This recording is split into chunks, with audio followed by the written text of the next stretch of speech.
Shalom. First and foremost, I would like to give all praise, honor, and glory unto Yahweh, Bahashem, Yahweh Shai, Bahashem, Arakakadash. Double honors to the elders and apostles, great millstone, and taught us this true peace and blessings to the hopefully elect, the 144,000 men pushing the truth in wholehearted sincerity. It's the Yak Wap with another lesson. Yahweh desires edifying, so let's get into it. A lot of people claim that they understand the Bible. They claim that the Bible is written for all people and that all people are going to be saved, especially these Christians, these wacky-tacky Chrissies, Jeezy Creasy believers. So my question unto you is, who is Deuteronomy 28 referring to? Okay? When you read the chapter of Deuteronomy in the 28th, when you read Deuteronomy, the 28th chapter, you see that this is talking about a certain people. All right, so let's start at Deuteronomy 1 and 1, because this is called the fifth book of Moses, Deuteronomy.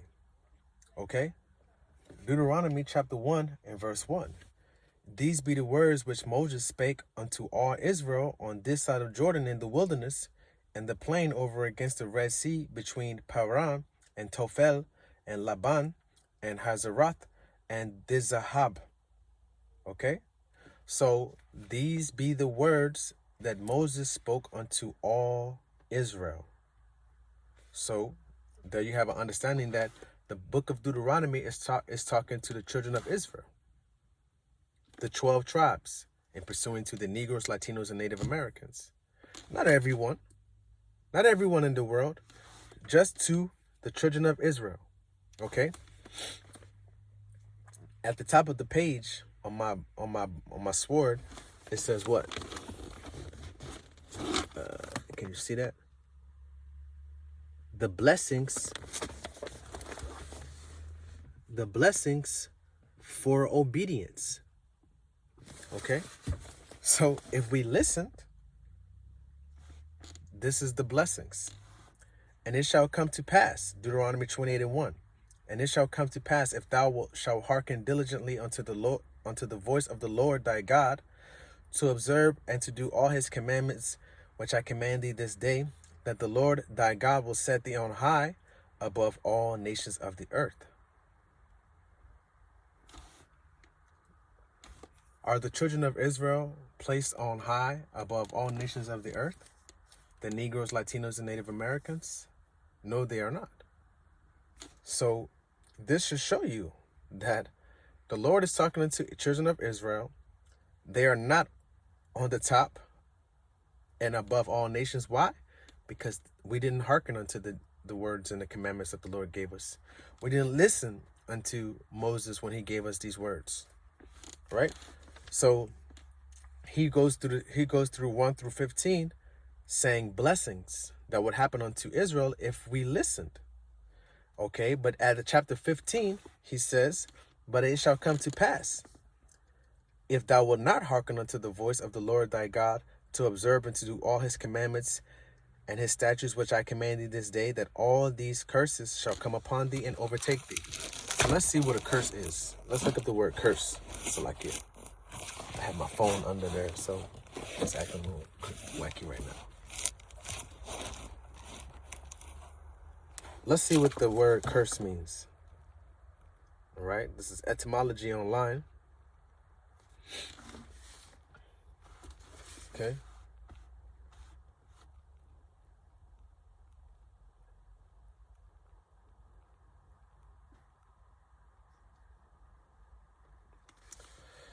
Okay, a curse, a prayer that evil or harm befall one, consignment of a person to an evil fate of uncertain origin. No similar word exists in Germanic, Romance, or Celtic. Middle English says probably from Latin cursus, curse.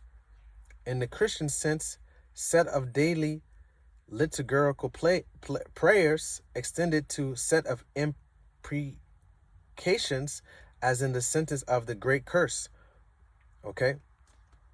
So meaning the evil which has been invoked upon one. All right? So the curse is not, it's not good. Curse, to wish evil to excommunicate from the source of curse. All right? So the Lord said, if thou shalt not hearken unto the word of the voice of the Lord thy God, that all these curses shall come upon thee and overtake thee. All right? Cursed shalt thou be in the city, and cursed shalt thou be in the field. Who is cursed in the cities, and who is cursed on the fields? Cursed shall thy basket and thy store. Cursed shall be thy basket and thy store. Your savings, your essence, man. Your heritage, man. Like your substance. We don't have no store. We don't have no money stored up. We don't have anything as a heritage, man. All right? Okay? Now I'm going to jump down to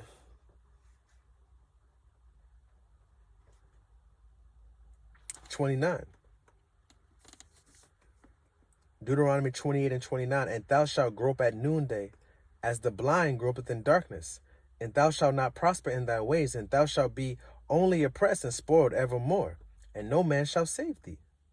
You see, and when it says grope at noonday in darkness, that's going through this life, not understanding, reaching for everything, believing every Dick, Tom, and Harry that tells you anything when it comes to religion and spirituality, believing in Islam, believing in Christianity, believing in Baptist, believing in, we're groping at noonday because you want the truth, but you can't find it. Verse 30, thou shalt betroth a wife, and another man shall lie with her. So we're going to get married into a woman, and another man takes her and lies with her. Did that not happen to the slaves? Of the Negroes, Latinos, and Native Americans? Look at Pocahontas, man. You know, they tell us a lie that Pocahontas saved her people, but actually, when actuality, when you do the research, Pocahontas was raped, was stolen from her husband and her family. And there are many cases of the same things. Men who come to plantations with their wives, watching their master have sex with their wife before they do. And thou shalt not dwell, thou shalt build an house, and thou shalt not dwell therein.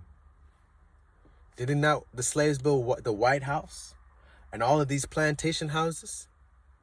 We didn't dwell in those houses.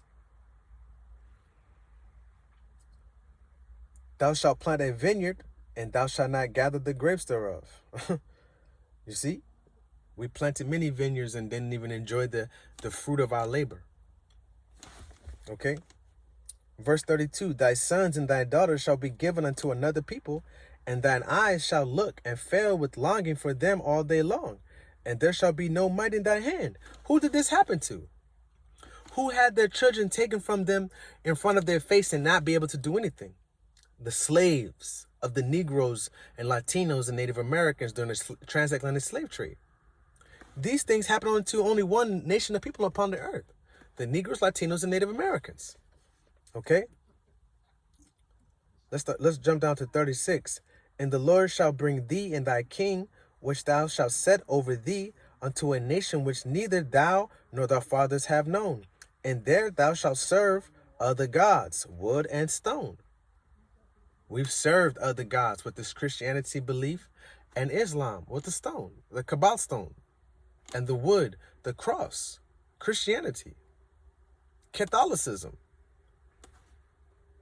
Verse 37, thou shalt become an astonishment, a proverb, and a byword among all nations whither the Lord shall lead thee. Have that's not us, then who is? We don't even know who we truly are. If you ask, what is your biblical nationality? What is your God-given nationality? The Negroes, Latinos, and Native Americans don't know. Majority of this world don't know. But I tell you who do know. You can ask Ham, what's his biblical nationality? Who is his forefather? And he'll tell you Cush. You can ask these people of the Assyrians and Ashur and all of these other nations who they are, and they know who they are because they've been taught their nationality. It's us that have had our nationality stripped and hidden. Okay? Let me jump down to 43. Let me drop down to 41. Thou shalt beget sons and daughters, but thou shalt not enjoy them, for they shall go into captivity. Thou shalt beget sons and daughters. Did we not have sons and daughters that went into captivity in front of our eyes? Were we not sold as cattle when we got off those ships in the New World, America? But this is talking about everybody, right?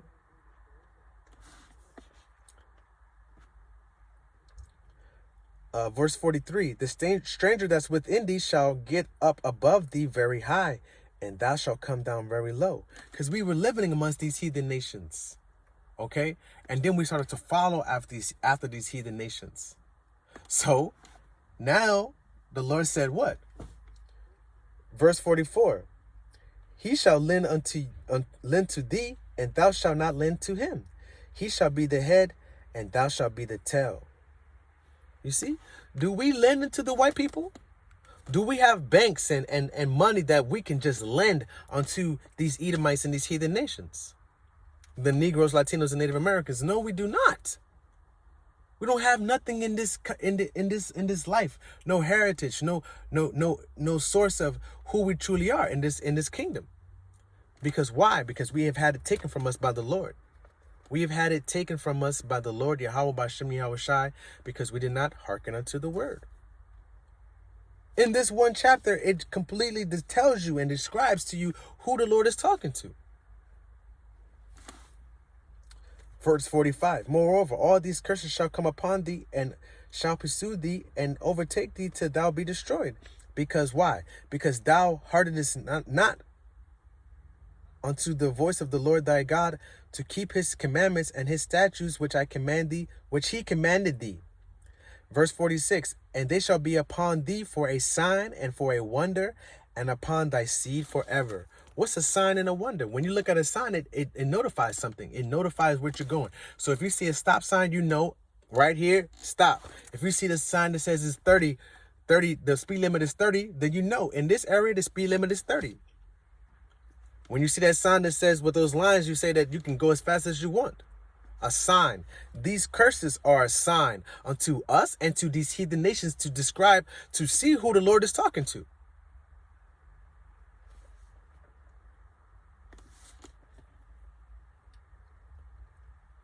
Verse 47, because thou servest not the Lord thy power, thy God, with joyfulness and with gladness of heart for the abundance of all things. We didn't give the reverence and the praise unto who? The Lord, Yahweh Bashem Yahweh Shai. We started to follow after the creature than the creator. The Lord is jealous. But he told us from the beginning what was going to happen after he brought us out of the land of Egypt, out of the house of bondage.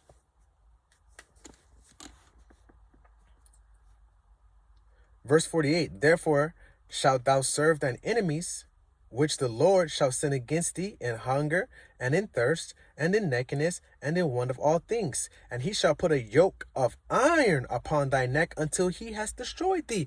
What nation of people have had yokes of iron on their necks? Have the Germans have yokes of iron on their necks? Have the Chinese had yokes of irons on their necks? Have the Japanese had yokes of irons on their necks? Has the Russians had yokes of irons on their necks? Have the Swiss, have the Italians, have the Spaniards? What nation of people on this earth had yokes of iron placed upon their necks until they were destroyed mentally and physically? The Negroes, Latinos, and Native Americans.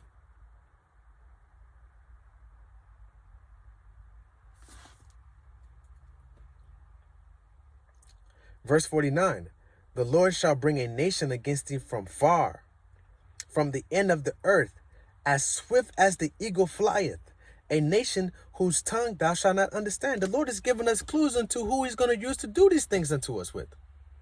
What is the symbol of these nations? When you look at America, proud as that bald eagle. Germany, the eagle. Russia, the eagle. Spain, the eagle. Greece, the eagle. Rome, the eagle. So these people had us in captivity. We were slaves in all of these lands. and we were living amongst them.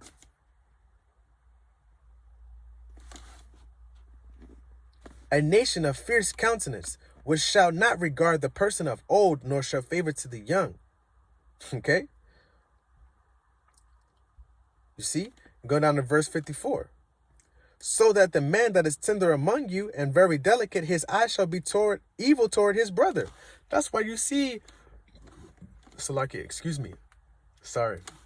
That's why you see so-called black people fighting each other for no fucking reason.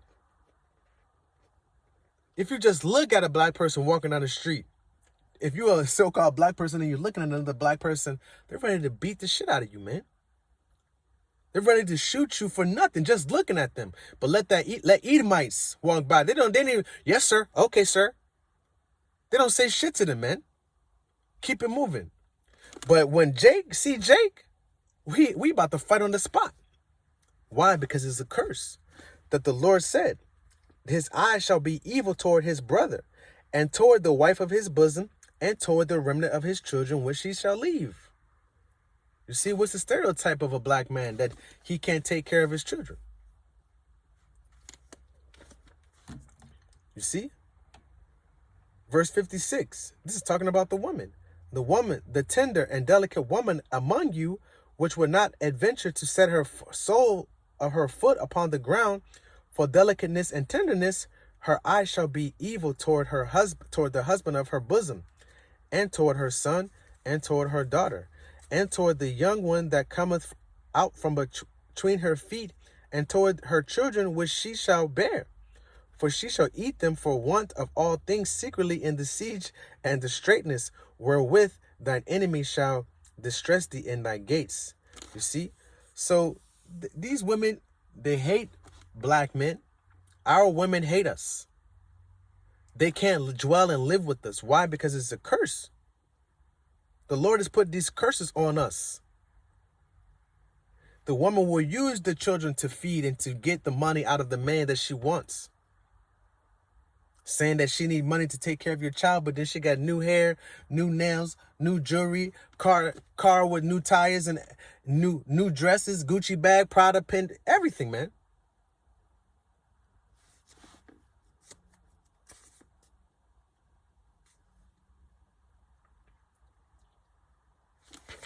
Okay? Let me read verse 64.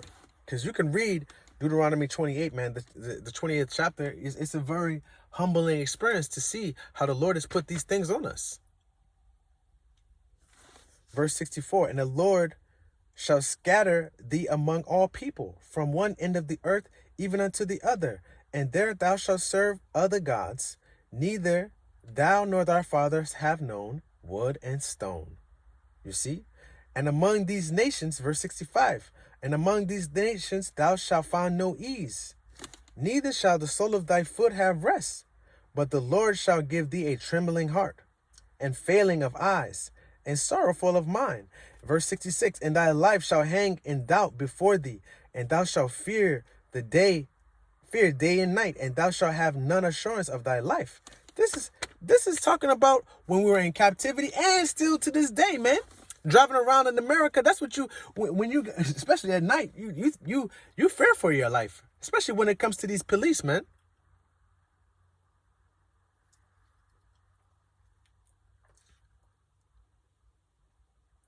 When we were in slavery, this is what we said. Verse 67, in the morning thou shalt say, would God it were even. And at even thou shalt say, would God it were morning. For the fear of thine heart wherewith thou shalt fear, and for the sight of thine eyes thou shalt see. So in the night we were like, man, we can't wait till it to be morning. And in the morning you're like, I can't wait for it to be night. Because that's how much wicked, I mean, that's how far Esau put his foot up our ass, man. That's how scared he had us amongst these heathen nations. I mean, amongst him while we were in slavery and captivity on these plantations. Verse 68, and the Lord shall bring thee into Egypt again with ships, by the way whereof I spake unto thee. Thou shalt see it no more again. And there ye shall be sold unto your enemies for bondmen and bondwomen, and no man shall buy you. There you shall be sold unto your enemies for slave men and slave women, and no man shall redeem you out of these things.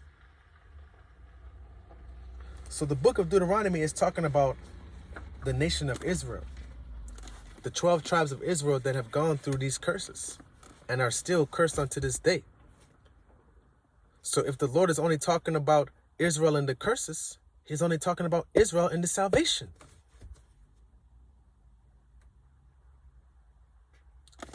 So until next time, Yahweh Ratazar is edifying. Shalom.